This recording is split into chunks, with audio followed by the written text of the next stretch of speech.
The Edo State Governor Godwin Obaseki has threatened to deal with members of the Legacy Group, a fraction in the state chapter of the People Democratic Party, if they continue to divide the party. Moving on, we have the trial of the former governor of the Central Bank of Nigeria, Godwin Emefiele, was stalled on Friday after his lawyers sought an adjournment following the service of additional proof of evidence served on them in court by the Economic and Financial Crime Commission. But before we proceed, alright, my wonderful people, welcome to Reality Letters, your home of news and politics. Thank you all so much for joining us on today's news. If this is your first time of watching, kindly subscribe, like, comment, share, and also turn notification bell so that you will get notified whenever we drop our new video. To my amazing subscribers, thank you so much for joining us on today's channel. To all our viewers out there, thank you so much for joining us on today's news. Alright guys, let's dive into the main gist. The Edo State Governor Godwin Obaseki has threatened to deal with members of the Legacy Group, a fraction in the state chapter of the People Democratic Party (PDP), if they continue to divide the party. Obaseki issued the threat during the inauguration of 363-member governorship campaign council in Benin City. He said that the PDP governorship candidate, Hodalo, would win 80% of the votes. He boasted that the party had the structure and program to win the September 21 governorship election. He also accused the Legacy Group fraction of collecting money from the opposition party to destabilize the party in the state, added that they were disorganized and they were like a head of sheep without shepherd. According to him, he said the timetable is out, and he asked if they can see any of the Legacy Group here. Can they also organize themselves? Because PDP leads and others follow. He said the fractional PDP member fighting the party have collected money from the opposition party to destabilize the party in the state, that he has warned such person to stay away or face his wrath. Obaseki said PDP is one, and those who are fighting PDP have collected money from the other party and they want to sell the party out.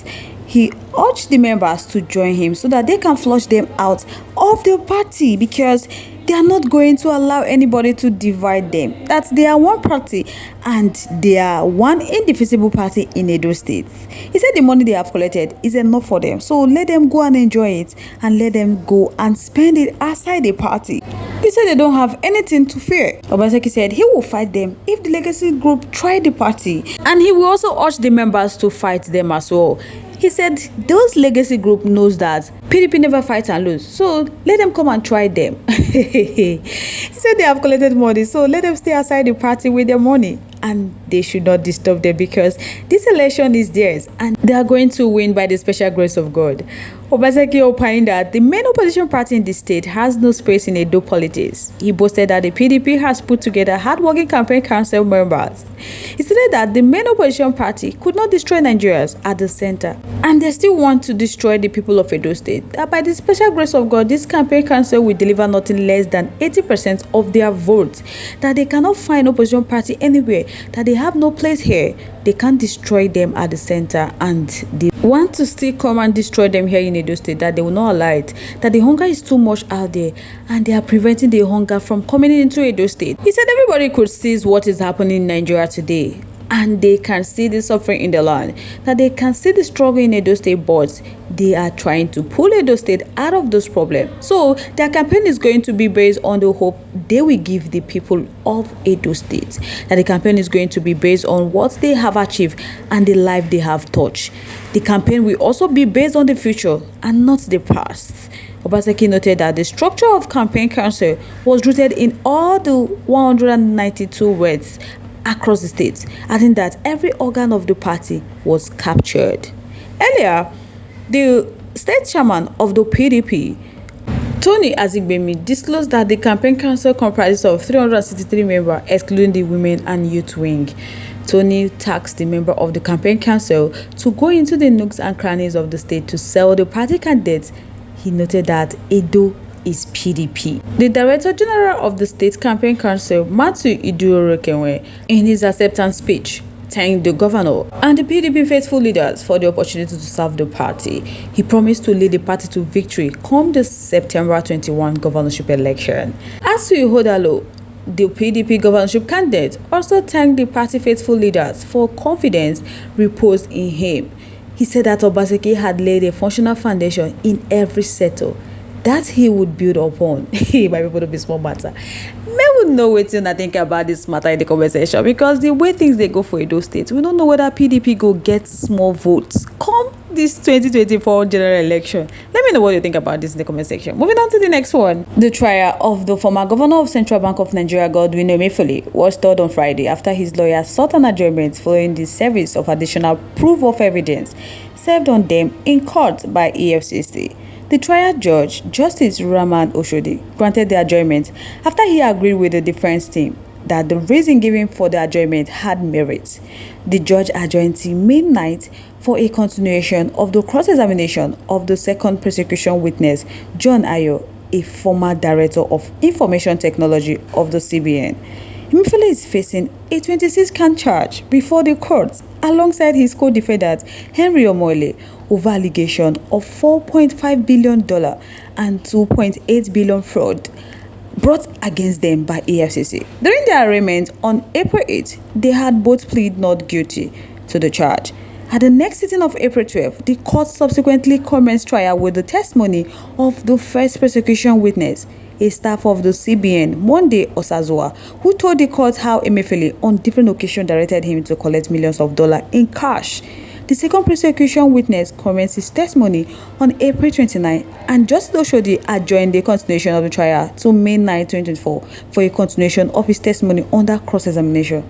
So, at the resumed proceeding, the prosecution team, led by senior advocate of Nigeria, Rotimi Oyedepo, told the court that the second prosecution witness was in court for the continuation of his testimony. He also told the court that he had served on the defense team the statement of one John Adetola as additional proof of evidence.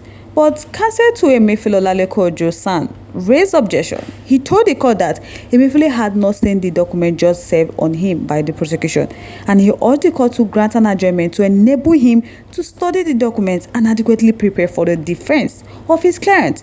He noted that justice rush is justice crush. Ojo said that the defense may find anything useful in the additional proof of evidence to cross-examine the witness in the box. So he humbly urged the court to adjourn this matter so that he can thoroughly go through it and study it. The counsel to the second defendant, Adenyika, also aligned with him with the submission of the first defense counsel. So he urged the court to adjourn the case in the interest of justice and to afford him adequate opportunity to study the additional proof of evidence.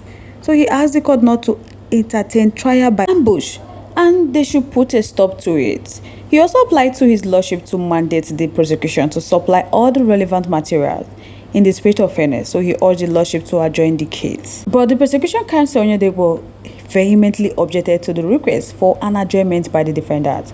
Oyedepo argued that the statement of Adetola, which was served on prosecution, were those of the 15 prosecution witnesses listed in the proof of evidence, which was contained in volume 2 of what was served on the defense since April 4th. He said in preparation for his testimony that will be coming up not today, not even on May 9, that the prosecution, rather than wait for defense to formally place a demand on them, what is in his device, that is his mobile phone, he decided to make same available to the defense out of diligency. So he played with the defense not to delay his case unnecessary, as they have a witness in the box who had given evidence, and he has already been cross-examined by the first defense counsel that if defense is angry that he served them the proof of evidence today, that he can withdraw it and save it another day, because the society is interested in this case. They are watching them. If this matter will be adjourned based on the evidence of another man who is not the witness in the box, so they are not rushing or crushing justice, rather they are aiding the oil of justice to grant steadily.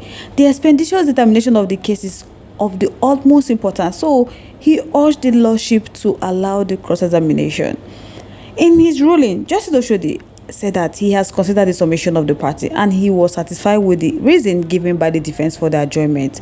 So he has considered a conflicting submission regarding whether he should adjourn for further continuation of trial, and he is satisfied with the reason given by defense. So he sought for the adjournment and he granted it. He said that the case will be adjourned to May 9, 2024 for continuation of trial. So I guess I would like to know your thoughts, your contributions, your opinions are in the comment section. On this note, we have come to the end of today's segment. Like, come your way next. Stay safe, guys. Bye.